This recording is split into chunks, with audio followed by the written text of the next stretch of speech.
नमस्कार, देवभूमि देख रहे हैं आप और मैं हूं आपके साथ आशीष प्रमोद गोस्वामी। तो आज से भारतीय जनता पार्टी के चुनावी अभियान का श्री गणेश होने जा रहा है। सीएम धामी श्रीनगर में जन आशीर्वाद रैली करेंगे। रामलीला मैदान में बीजेपी की बड़ी जनसभा होने वाली है। बीजेपी के कई दिग्गज मुख्यमंत्री के साथ मौजूद रहेंगे। तो ये इस वक्त की बड़ी खबर। रैली आपको बता दें कि श्रीनगर में चल रही है। ये तस्वीरें भी हम आपको दिखा रहे हैं। रामलीला मैदान में बीजेपी की बड़ी जनसभा, बीजेपी के चुनावी अभियान का श्री गणेश हो गया है। मुख्यमंत्री पुष्कर सिंह धामी आपको तस्वीरों में नजर आएंगे। मदन कौशिक के तमाम बड़े नेता। चुनाव आने वाले हैं। चुनाव से पहले एक तरीके से देखा जाए तो भारतीय जनता पार्टी ने, यानी जो मौजूदा सरकार है उत्तराखंड में, बिगुल फूंक दिया गया है। बीजेपी के चुनाव अभियान का श्री गणेश हो गया। देखिए श्रीनगर की तस्वीरें इस वक्त हम आपको दिखा रहे हैं। रामलीला मैदान में बीजेपी की बड़ी जनसभा, बीजेपी के चुनावी अभियान का श्री गणेश हो गया है। सीएम धामी श्रीनगर में जन आशीर्वाद रैली कर रहे हैं और रैली की तस्वीरें देखिए। रामलीला मैदान में भी बीजेपी की बड़ी जनसभा होगी। बीजेपी के कई दिग्गज मुख्यमंत्री के साथ मौजूद है। तस्वीरों में भी आप देख सकते हैं। चुनाव से पहले, चुनाव में 6 महीने का वक्त बचा है, लेकिन उससे पहले देखिए किस तरीके से तैयारियां तेज हो गई हैं। मुख्यमंत्री पुष्कर सिंह धामी आपको तस्वीरों में नजर आएंगे। बीजेपी के चुनावी अभियान का उन्होंने श्री गणेश किया है। सीएम धामी श्रीनगर में दरअसल आज जन आशीर्वाद रैली कर रहे हैं। तमाम बड़े नेता उत्तराखंड बीजेपी के इस वक्त आपको तस्वीरों में नजर आ जाएंगे। कार्यकर्ताओं का एक हुजूम वहां पर आपको नजर आ जाएगा। बीजेपी के चुनाव अभियान का यह आगाज है। श्रीनगर की तस्वीर देखिए। श्रीनगर से बीजेपी के चुनावी अभियान का श्री गणेश हुआ है। मुख्यमंत्री पुष्कर सिंह धामी अगुवाई करते नजर आ रहे हैं, क्योंकि सारा दारोमदार केंद्रीय नेतृत्व ने इनके ऊपर भरोसा जताया, इन्हें मुख्यमंत्री बनाया और अब वापसी की पूरी कोशिश में लगी है भारतीय जनता पार्टी। फिर से सत्ता पर काबिज होने का सपना लिए मुख्यमंत्री पुष्कर सिंह धामी इस वक्त आपको तस्वीरों में नजर आ रहे हैं। रामलीला मैदान में बीजेपी की बड़ी जनसभा भी होगी।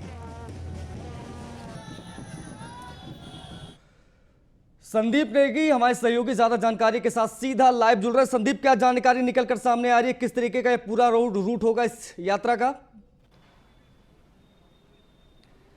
जी बिल्कुल, देखिए मुख्यमंत्री पुष्कर सिंह धामी आज श्रीनगर पहुंच चुके हैं। जन आशीर्वाद रैली का आज यहां से आगाज होना है और कहीं ना कहीं जो कार्यक्रम है वो पूरा व्यवस्थित रूप से पहले ही बनाया गया है, क्योंकि 2022 चुनाव की रूपरेखा को देखते हुए ये जो तमाम जो विधानसभाएं हैं और पौड़ी के साथ, पौड़ी और श्रीनगर जो जगह है उन जगहों पर ये कार्यक्रम है। अभी की अगर मैं बात करूं तो मुख्यमंत्री पुष्कर सिंह धामी श्रीनगर पहुंच चुके हैं। इसके बाद वो सीधा वहां पर कमलेश्वर मंदिर है वो वहां पर जाएंगे। उसके बाद कहीं ना कहीं जो जनसभाएं हैं उनकी उन जनसभाओं में वो प्रतिभाग करेंगे। इसके अलावा बीर चंद्र सिंह गढ़वाली ऑडिटोरियम में जो कार्यकर्ता हैं उनके साथ उनकी तमाम जो बैठकें होंगी, यानी कि कह सकते हैं कि जो जन आशीर्वाद जो यात्रा है उसका आज आगाज हो चुका है और तमाम विधानसभाओं, बूथ स्तर से लेकर, और इस दौरान जो उनके जो तमाम जो पार्टी के कार्यकर्ता हैं वो भी उनके साथ उन जगहों पर मौजूद रहेंगे। खासकर मैं आपको बता दूं कि प्रदेश अध्यक्ष मदन कौशिक भी उनके साथ हैं और इसके अलावा जो स्थानीय वहां के जो विधायक हैं वो भी उनके साथ मौजूद रहेंगे। और इसी तरह का जो ये आगाज है ये आज से कर दिया गया है।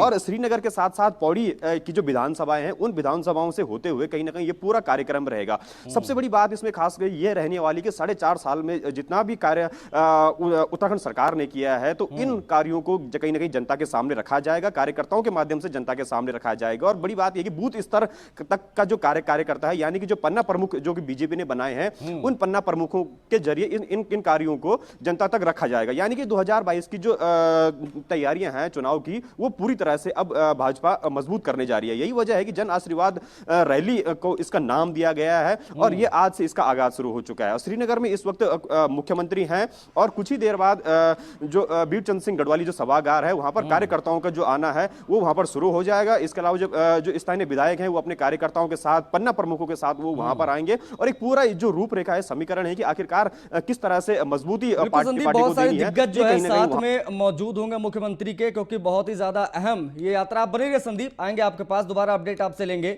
कुछ और खबरों का रुख करते हैं। पूर्व मुख्यमंत्री हरीश रावत ने सोशल मीडिया पर एक पोस्ट डालकर सनसनी फैला दी है। उन्होंने अपने पोस्ट में सियासत की स्याह हकीकत का जिक्र किया है। उन्होंने लिखा है, कि आप राजनीतिक प्रतिद्वंदी के ऊपर छात्रों को उकसा करके या कुछ लोगों को मोटिवेट करके उनके जरिए स्याही में तेजाब मिलाकर कांग्रेस के नेताओं की यात्रा में एक व्यक्ति को चिन्हित कर फेंकना चाहते हैं, तो ये उत्तराखंड की राजनीति के लिए कलंक पूर्व अध्याय होगा। उन्होंने कहा है कि ऐसी घटना होती है तो वो उत्तराखंड की राजनीति का बड़ा दुखद अध्याय होगा। उनके इस सोशल मीडिया पोस्ट ने सूबे की सियासत को गर्म कर दिया है। बता दें कि हरीश रावत का यह पोस्ट सरकार और पुलिस प्रशासन के लिए भी परेशानी खड़ी कर सकता है। दरअसल आज से खटीमा में कांग्रेस की परिवर्तन यात्रा का पहला चरण शुरू होने जा रहा है, क्योंकि हरीश रावत ने इस यात्रा में एक व्यक्ति को चिन्हित करके स्याही में तेजाब मिलाकर फेंकने की आशंका जता दी है।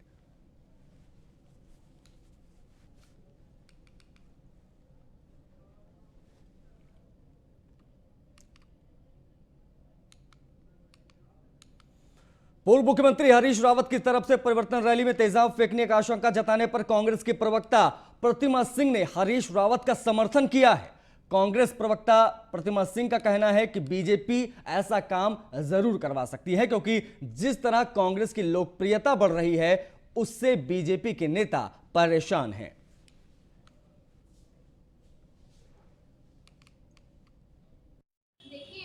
हरीश रावत जी हमारी पार्टी के वरिष्ठ नेता हैं। अगर कुछ उन्होंने इस तरीके की बात कही है तो उसके पीछे कोई ना कोई तथ्य जरूर उनके संज्ञान में आया होगा, और इस तरीके का कृत्य अगर भारतीय जनता पार्टी करना चाह रही है तो ये साफ दर्शाता है कि वो कांग्रेस पार्टी की परिवर्तन जो रैली है हमारी उससे डरी हुई है, क्योंकि उन्हें पता है कि 4.5 सालों में जनता के सरकारों से और हितों से उनको कोई भी मतलब नहीं रहा है, और सिर्फ जन विरोधी नीतियां ही उन्होंने अपनाई हैं। यही कारण है कि आज वो इस तरीके का कृत्य करके हमारी जो परिवर्तन रैली है उसमें बाधा उत्पन्न करना चाहती है। तो ये साफ साफ भारतीय जनता पार्टी का डर है और कुछ नहीं, और हमें जो है अपने लॉ एंड ऑर्डर पे पूरा भरोसा है। अगर इस तरीके का कृत्य होगा तो वो आगे प्रशासन की जिम्मेदारी। उधर हरीश रावत पर मंत्री गणेश जोशी ने पलटवार किया है। कांग्रेस नेता हरीश रावत की पोस्ट पर उन्होंने कमेंट किया। उन्होंने कहा है कि हरीश रावत को सुर्खियों में रहने की चिंता सताती रहती है हमेशा। डीजीपी सुनवाई ना करें तो सीएम से करें अनुरोध उन्होंने किया है। गणेश जोशी का यह बयान आपको बता रहे हैं, हमारी तरफ से उन्हें पूरी सुरक्षा दी जाएगी।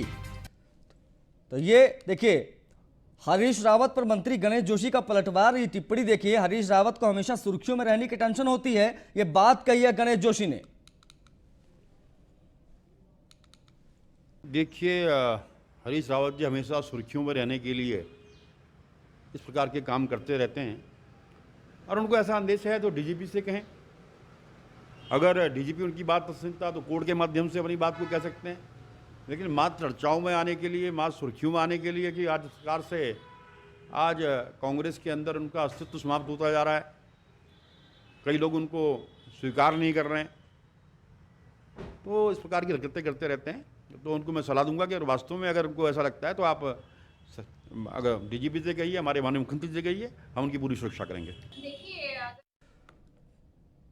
तो हरीश रावत का एक पोस्ट उसने सनसनी मचा दी है पूरे उत्तराखंड के सियासत में। संदीप हमारे साथ बने हुए लगातार जो है संदीप इन खबरों को कवर कर रहे हैं। संदीप जरा बताएं इस बयान के, इस टिप्पणी के हरीश रावत के क्या मायने निकाले जाएं, और अगर उनको ये जानकारी मिली तो उसका सोच क्या है, और अगर सोच कुछ है भी मजबूत तो इस पर जांच शुरू हुई कि नहीं हुई, जरा पूरी डिटेल तफसील से बताएं। जी बिल्कुल, सबसे बड़ी बात तो मैं ये कह दूं कि उत्तराखंड की राजनीति में पहली बार इस तरह का सबसे बड़ा बयान आया है कि जो कि किसी पार्टी के बड़े नेता द्वारा ये कहा गया है कि इस तरह का घटनाक्रम कहीं ना कहीं हो सकता है, और वो चिन्हित भी कर लिया गया है।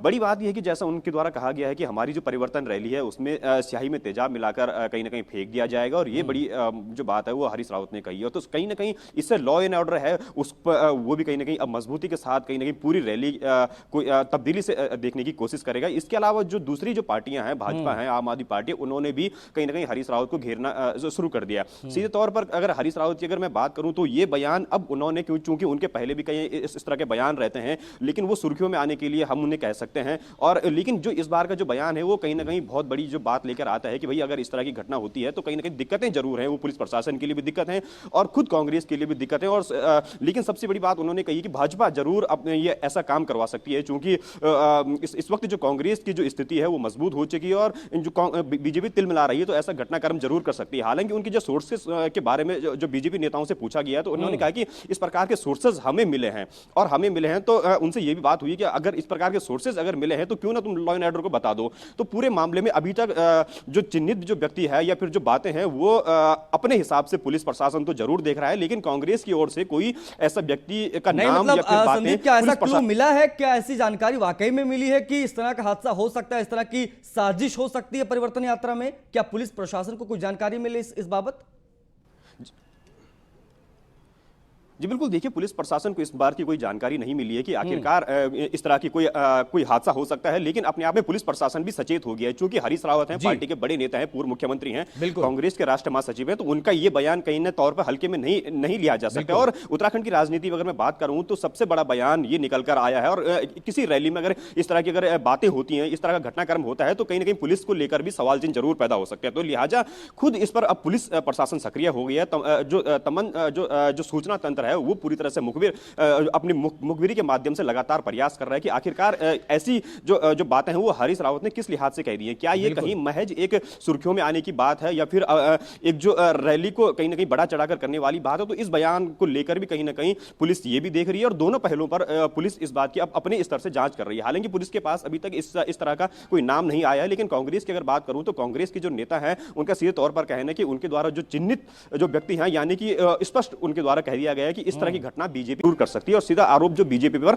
कांग्रेस के नेताओं ने लगाया है। बिल्कुल देखना होगा कि आखिर इस पर क्या जांच होती है, क्योंकि ये जो कमेंट है ये किसी राह चलते आदमी ने नहीं किया है। हरीश रावत पूर्व मुख्यमंत्री हैं उत्तराखंड के, उन्होंने पोस्ट किया, जाहिर सी बात है सवाल तो इस पर उठेंगे। देखना होगा किस सेंसिटिव मुद्दे को भारतीय जनता पार्टी किस तरह से आगे लेकर जाती है। आपका शुक्रिया संदीप हमसे जुड़ने के लिए और तमाम बातचीत के लिए। खबर हरिद्वार से, तो हरिद्वार के मंगलौर कोतवाली में तैनात विवादित कोतवाल यशपाल बिष्ट का तबादला हो गया है। यशपाल बिष्ट पर गाली गलौज करने के साथ साथ युवक को लाठी डंडों से जमकर पीटने का आरोप लगा था। बता दें कि पुलिस की तरफ से इस युवक को ठगी के आरोप में गिरफ्तार किया गया था और गिरफ्तारी के बाद आरोपी लगातार कोतवाल से बहस कर रहा था, जिसके चलते बात मारपीट तक पहुंच गई थी। मामला बढ़ता देख बीजेपी युवा मोर्चा के दर्जनों कार्यकर्ता देर रात कोतवाली पहुंचे और पुलिस के खिलाफ जमकर नारेबाजी की। कार्यकर्ताओं का आरोप था कि विवादित कोतवाल ने कार्यकर्ताओं के साथ भी गाली गलौज की। आपको बता दें कि कोतवाल यशपाल बिष्ट को विवादों से उनका गहरा नाता रहा है।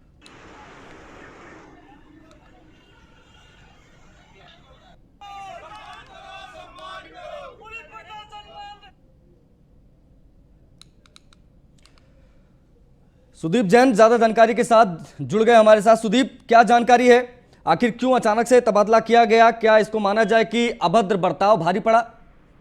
देखिए, दो बातें महत्वपूर्ण हैं। पुलिस पर विरुद्ध कार्रवाई होनी है, इनकी जांच के आदेश अलग से होंगे। दरअसल एक कोतवाल अपनी कोतवाली में इस तरह भद्रता कर रहा है, अपने सीओ को धक्का देते हुए पब्लिक पर अटैक कर रहा है, एक प्रकार से तो एक्सेप्टेबल नहीं है।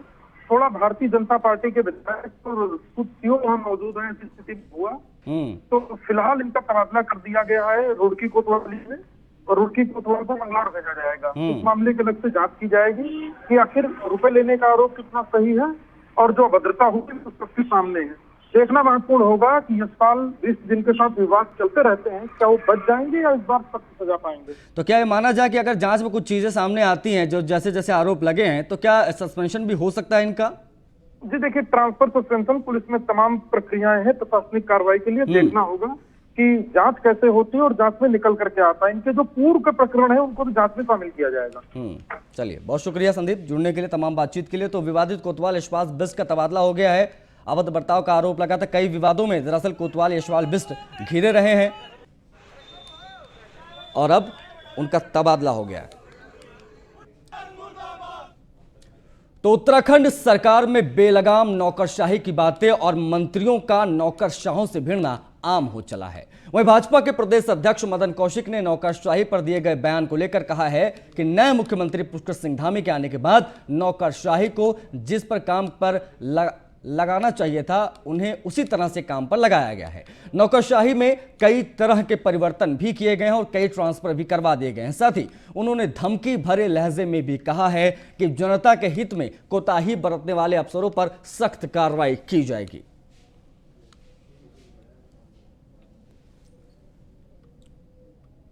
मुख्यमंत्री जी आने के बाद पूरी जो नौकरशाही है इसको जिस प्रकार काम पे लगाना चाहिए वो लगाया है। अनेक प्रकार जो परिवर्तन है वो भी किए हैं, ट्रांसफर भी पर्याप्त मात्रा और कोई भी हो जनता के हित से किसी को भी ये सरकार ऐसी है किसी के रूप में कोई कोताही बरतने वाले को माफ नहीं किया जाएगा और जनता सर्वप्रिय और इसी फार्मूले को लेकर हमारे मुख्यमंत्री काम कर रहे हैं। नहीं, ऐसा लग रहा है कि अफसरशाही में बदलाव तो कुछ नहीं, आपने देखा होगा सारा परिवर्तन है। मैं जहाँ जाता हूँ लोग खुश हैं, परिवर्तन होने के बाद लोग कहते हैं कि बहुत अच्छा काम है। तो मिनिस्टर क्यों नाराज है?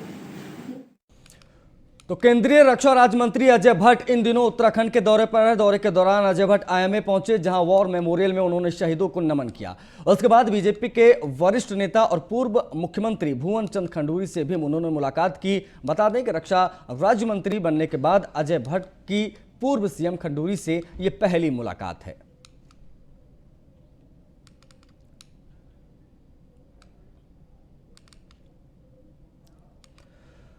देहरादून से इस वक्त की बड़ी खबर आ रही है। बीजेपी विधायक महेश नेगी ने नोटिस भेजा है।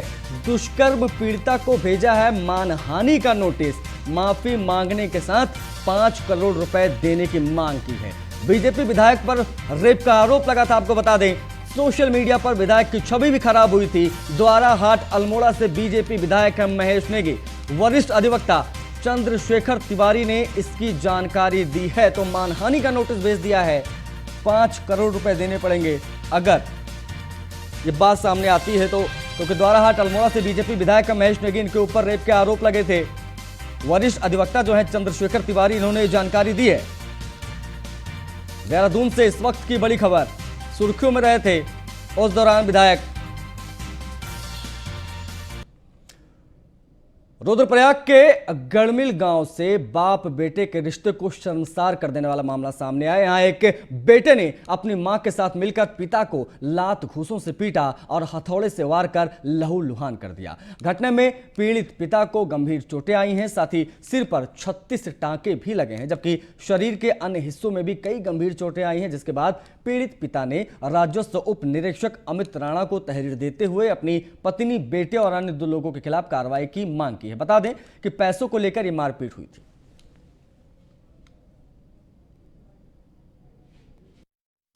कल शाम को मैं अपने घर गड़मिल में गया, उन्होंने तुरंत मेरे पे हमला कर दिया। मेरे लड़के ने, उसकी गतिविधि का मुझे आज तक मालूम नहीं है कि वो क्या करता है, हरिद्वार में क्या नहीं करता। हर महीने 15 दिन में वो घर आ जाता है और मेरे से पैसों की मांग करते हैं, जिसका सबूत मेरे पास मेरे बैंक स्टेटमेंट के थ्रू है। अभी 26 अगस्त को अपने घरवाले के खाते में 3000 रुपये भेजे हैं और ये बोलते हैं कि भाई सारी तनख्वाह दे दे, सब चाहिए हमें पैसे। तो इसलिए इस वजह से पैसों के मामले में ये मेरे पे हमलावर करते हैं। 57 साल की मेरी उम्र है। कल दिनांक 1 तारीख को ग्राम गड़मिल के हिम्मत सिंह हमारी चौकी हाजिर पे आए थे। उनके द्वारा हमको एक प्रार्थना पत्र दिया गया, जिसमें उनके द्वारा उल्लेख किया गया था कि उनकी पत्नी और उनके पुत्र के द्वारा उनके साथ मारपीट की गई। हमारी चौकी हाजिर पे आए तो हमने उनका जिला चिकित्सालय रुद्रप्रयाग में उनका मेडिकल के लिए भेजा। उसके बाद उनका मेडिकल वगैरह करवाया और उनके पत्र पे संज्ञान लेते हुए हमने उनके पुत्र चंद्रशेखर और उनकी पत्नी को, जो रामदेवी देवी हैं, उनको चौकी पे बुलाया। उनके द्वारा भी पूर्व में जो हिम्मत सिंह उनके पिताजी हैं, उनके विरुद्ध एक प्रार्थना पत्र दिया गया था, जिसपे भी हमारे द्वारा संज्ञान लिया गया है और मामले में हिम्मत सिंह का मेडिकल करवा के बाकी जो गवाह वगैरह है उनसे पूछताछ की गई। टिहरी जिले के नरेंद्रनगर में स्थित पट्टी दोगी के तिमली क्षेत्र में मूसलाधार बारिश से भारी नुकसान पहुंचा है। लोगों के खेत खलिहान बह गए, मकान, पैदल मार्ग, पुल और पेयजल लाइनें बुरी तरह से क्षतिग्रस्त हो गईं। पूर्व विधायक ओम गोपाल रावत ने क्षेत्र का दौरा कर पीड़ितों को सरकार से हर संभव मदद दिलाने का आश्वासन दिया है। वहीं बारिश से गांव में आई तबाही के लिए पूर्व विधायक ओम गोपाल रावत और ग्रामीणों ने PMGSY और PWD को जिम्मेदार ठहराया है। गांव के ऊपरी क्षेत्र से कट रही सड़क के मलबे को फेंकने के लिए गांव के ठीक ऊपर बहुत बड़ा डंपिंग जोन बनाया गया है। डंपिंग जोन के मलबे को रोकने के लिए किसी तरह के प्रोटेक्शन दीवार नहीं बनाई गई। नतीजा ये हुआ कि सारा मलबा रौद्र रूप धारण करके गांव के खेत खलिहानों सहित सब कुछ को तबाह करते हुए निकल गया। जिसकी जिम्मेवारी जो है पीडब्ल्यूडी या पीएमजीएसवाई दोनों विभाग जो भी हों, और वो ठेकेदार जिन्होंने गांव के ऊपर जो है मिट्टी डाली है उन पे कार्रवाई होनी चाहिए, उनके खिलाफ जो है मुकदमा दर्ज होना चाहिए और उनसे ये वसूली होनी चाहिए कि ताकि वो आगे से जो है कहीं पे भी ऐसा गलत काम न करें। मेरा सरकार से निवेदन है कि जो ये गांव है तिमली टोलकी नामक टोक है मंजारी ग्राम सभा का, इसका जो है विस्थापन किया जाए, क्योंकि ये पहली बार ये आपदा नहीं आई है। क्योंकि अब की बार तो ये पीडब्ल्यूडी या पीएमजीएसवाई या ठेकेदारों की गलती कारण बहुत विकराल रूप से आई। यहाँ पे पूरा गांव के पाने के लिए तराईमान है। यहाँ पर आने जाने का कोई आवागमन नहीं है, क्योंकि दो यहाँ पे पुल थे, वो ये पुल तो बह गया, दो पुल जो जीर्ण अवस्था में है वो भी बहने वाले। लगभग कम से कम 30 और 40 मकान यहाँ पर इसी स्थिति में कि रात को लोग खाली करके दूसरी जगह जा रहे हैं। इसी के साथ इस बुलेटिन में फिलहाल इतना ही। नमस्कार।